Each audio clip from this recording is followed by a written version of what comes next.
नमस्कार। एक बार फिर हाजिर हूं आपके लिए एक नया चैप्टर लेकर सांख्यिकी कक्षा 9 के लिए। तो सांख्यिकी चैप्टर शुरू करने से पहले उसकी जानकारी होना हमारे पास बहुत जरूरी है। तो सांख्यिकी को समझने से पहले हमें जानना होगा आंकड़े क्या होते हैं। आंकड़ों का संबंध, जैसे हम डाटा बोलते हैं, जिसको डाटा, उनसे है जो हम जानकारी चाहते हैं। जैसे मैं आपसे पूछूं आपने कितने चैप्टर अभी तक कर लिए, तो आप झट से बता देंगे 10 कर लिए, 12 कर लिए। कितनी एक्सरसाइजेस हैं आपके जो मैथ के अंदर, ये आप काउंट करके बता देंगे। भारत की जनसंख्या कितनी है, ये जनरल नॉलेज का जो क्वेश्चन है आपसे पूछा जाए तो आप इसको भी कहीं से ढूंढ करके बता देंगे। तो ये सारी चीजें है क्या। आपके विद्यालय के अंदर कितने अध्यापक हैं, आपके विद्यालय के अंदर कितने पेड़ हैं, आपके विद्यालय के अंदर कितने कमरे हैं, भारत का जनसंख्या की दृष्टि से कौन सा रैंक है। तो ये सारी बातें हैं आंकड़ों से संबंधित। ये कहां से प्राप्त होती हैं, किस लिए इकट्ठे करते हैं, उन सबको मिलाकर के हम क्या बोलते हैं, आंकड़े बोलते हैं।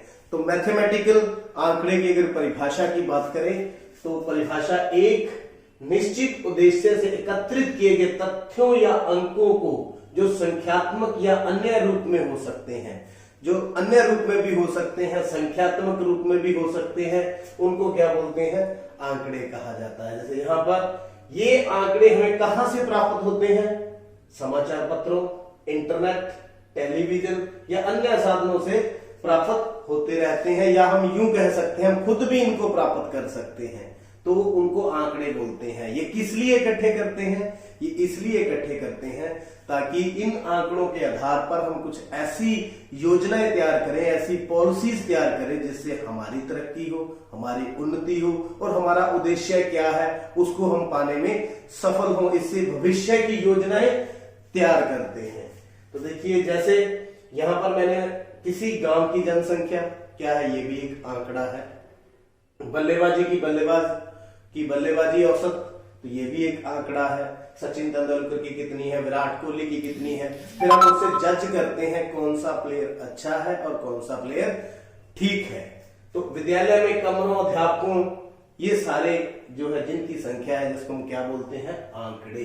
तो आंकड़ों का जो संबंध है, इससे एक नई जो है ब्रांच है गणित की हमारे पास है, सांख्यिकी, जिसके अंदर आंकड़ों का अध्ययन किया जाता है, आंकड़ों को समझा जाता है और भविष्य की योजनाएं तैयार की जाती है।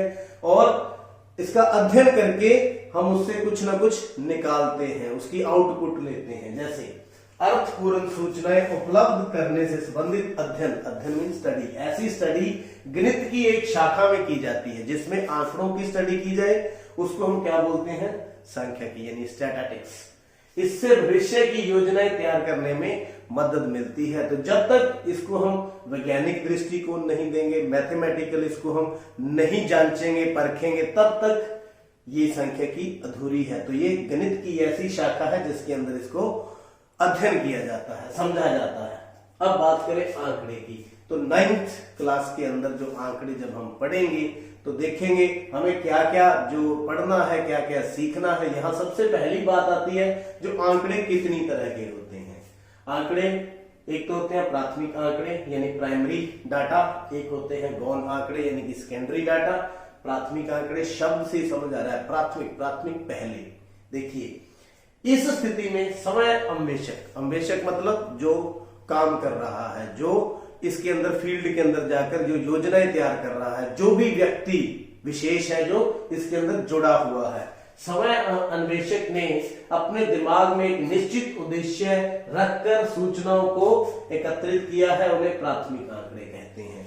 मतलब खुद तैयार करे।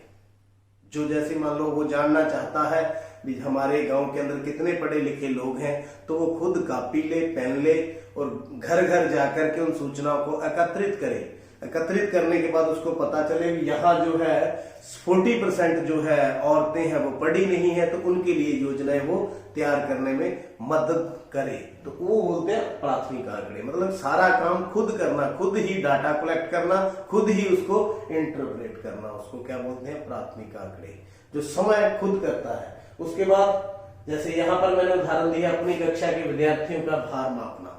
जैसे कि भार मापना है तो एक एक बच्चे को बुला करके वो मापे और खुद उसको नोट करें। तो ये हो गए प्राथमिक आंकड़े। अब बात करते हैं गौण आंकड़ों की। सेकेंडरी जो डाटा है, सेकेंडरी डाटा क्या है? मान लीजिए किसी व्यक्ति विशेष ने या किसी ने गांव की जनसंख्या का रिकॉर्ड रख रखा है, उसके अंदर सब कुछ दर्ज है, पटवारी के पास है या किसी और के पास है। तो हम क्या करेंगे, हमने जानकारी लेनी है भी गांव के अंदर साक्षरता दर कितनी है, महिलाएं कितनी पढ़ी लिखी। तो हम कुछ नहीं करेंगे, हम क्या करेंगे, उस व्यक्ति के पास जाएंगे या गवर्नमेंट के पास जाएंगे या इंटरनेट के पास जाएंगे। तो वहां जाकर के हम सर्च करेंगे या पूछेंगे भी हमारे गांव के अंदर महिला साक्षरता दर कितनी है, तो वो बता देगा कितनी है। मान लो 70 है, 60 है, वो बता देगा। इसका मतलब हमने उसमें खुद का प्रयास क्या है, सिर्फ जानना है, सिर्फ पहले के स्रोत से। ये देखिए, इस स्थिति में यहां किसी स्रोत से यानी किसी से पूछा जा सकता है जिसमें सूचना पहले से एकत्रित हो, पहले पड़ी हो, उससे आंकड़े प्राप्त करें, उसे गौण आंकड़े कहते हैं। मेरे ख्याल में समझ आ गया होगा। प्राथमिक आंकड़े जो आंकड़े हम खुद इकट्ठे करें, और गौण आंकड़े जो आंकड़े पहले से इकट्ठे किए हों फिर हम उसके बाद जाने, उनको क्या बोलते हैं, गौण आंकड़े। जैसे भारत की साक्षरता दर। अब भारत की साक्षरता दर हम खुद तो जान नहीं सकते, इतना बड़ा देश है। तो इतना बड़ा जो देश है तो उसकी जनसंख्या जो है 10 साल बाद काउंट की जाती है, तो भारत सरकार उसको काउंट करती है। हमने जानना है तो हम क्या करेंगे, इंटरनेट का सहारा लेंगे, बुक्स का सहारा लेंगे, उसमें से हम देखेंगे 2011 में जनसंख्या कितनी थी, अब आगे कितनी होगी। तो ये सारी बातें हम 9th कक्षा के सिलेबस में स्टडी करेंगे। तो उम्मीद है सांख्यिकी क्या है, आंकड़े क्या है, प्राथमिक आंकड़े क्या होते हैं, गौण आंकड़े क्या होते हैं, ये आपने देख लिए हैं। और एक्सरसाइज 14.1 का जो फर्स्ट और सेकंड क्वेश्चन है उनको हम देखते हैं और समझते हैं। अभी अभी जो प्राथमिक और गौण आंकड़े देखे थे उनसे संबंधित ये सम है। उन 5 आंकड़ों के उदाहरण दीजिए जिन्हें आप दैनिक जीवन में एकत्रित कर सकते हैं। तो हमने 5 यहां पर उदाहरण देनी है। तो कौन कौन से आंकड़े हम एकत्रित कर सकते हैं? जैसे पहला, विद्यालय में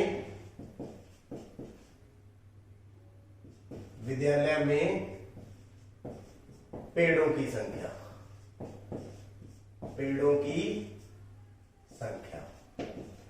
ये हम कर सकते हैं। दूसरा, कर हम बहुत पूछ सकते हैं।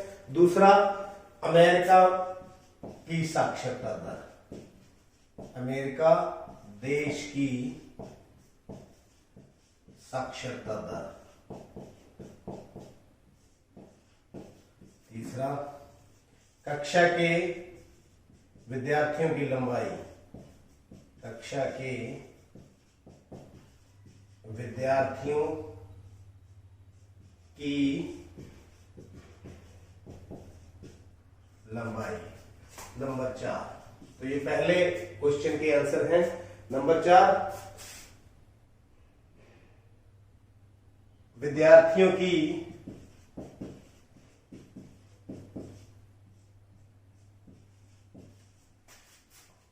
आयु जानना। नंबर 4, भारत का लिंग अनुपात, भारत देश का लिंग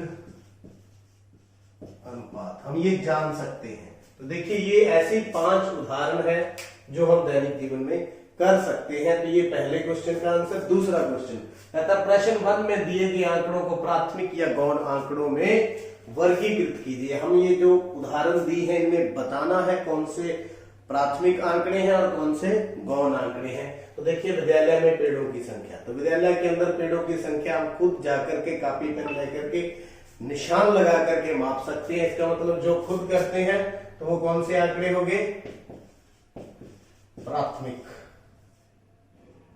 आंकड़ा। ये कौन सा आंकड़ा है, प्राथमिक। अमेरिका देश की साक्षरता दर बहुत मुश्किल है जानना, तो ये हम कहां से देखेंगे, ये किसी स्रोत से देखेंगे, इंटरनेट से देखेंगे, बुक्स से देखेंगे, किसी से जानकारी लेंगे। तो इसको क्या बोलेंगे, गौण। ये गौण आंकड़े हैं। तो देखिए, साक्षरता दर किसी देश की जानना अभी तक हम खुद नहीं कर सकते, तो क्या है ये, गौण आंकड़े किसी स्रोत से प्राप्त करेंगे। कक्षा में विद्यार्थियों की लंबाई, तो ये तो खुद कर सकते हैं। हम टेप लेकर के फीता लेकर के हम सभी की लंबाई माप सकते हैं। तो ये कौन सा है? प्राथमिक अंकड़ी है ये। आगे चलते हैं, विद्यार्थियों की आयु, ये भी हम खुद जान सकते हैं। तो ये भी कौन सा है? प्राथमिक आंकड़ी। अब बात करते हैं भारत देश का लिंग अनुपात। अब भारत देश में, पूरे देश में खुद जाकर के इतना काम नहीं कर सकते, तो ये भी हम किसी स्रोत से प्राप्त करेंगे। तो इसलिए ये कौन सा हुआ? गौण आंकड़ी।